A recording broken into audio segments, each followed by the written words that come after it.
আসসালামু আলাইকুম রহমতুল্লাহ। আমি অনেকদিন থেকেই চাচ্ছিলাম যে আপনাদেরকে আমি পুরো হাটহাজারী মাদ্রাসাটা শিক্ষা ভবনের উপরের থেকে একটু ভিডিও করে দেখাবো।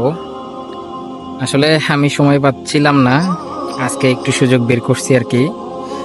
পুরো মাদ্রাসাটা ভিডিও করে দেখানোর জন্য, শুধু উপর থেকে আর কি, ছাদের উপর থেকে মাদ্রাসাটা ছাদ থেকে কেমন দেখা যায় এটার জন্য। আমাদের এটা হচ্ছে শিক্ষা ভবন, শিক্ষা ভবনের ছাদের উপর থেকে আর কি ভিডিও করা। সকলেই দেখতে পাচ্ছেন যে শহরের বিল্ডিংগুলো ভালোই লাগতেছে।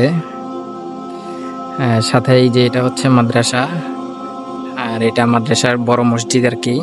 সকলেই জানেন, যারা হাটহাজারী মাদ্রাসা দেখছেন এটা জানে। বাংলাদেশের উম্মুল মাদারিস যেটাকে বলা হয়, বাংলাদেশের মাদ্রাসাগুলোর মা আর কি বলা হয়। এটাই সেই মাদ্রাসা। যাই হোক, সকলেই মাদ্রাসাটার জন্য দোয়া করবেন, মাদ্রাসা যেন কিয়ামত পর্যন্ত জারি থাকে, মাদ্রাসার সমস্ত চক্রান্ত যেন নিষ্পাত হয়ে যায়। সকলেই দোয়া করবেন। সকলেই ভালো থাকবেন, সুস্থ থাকবেন। আসসালামু আলাইকুম।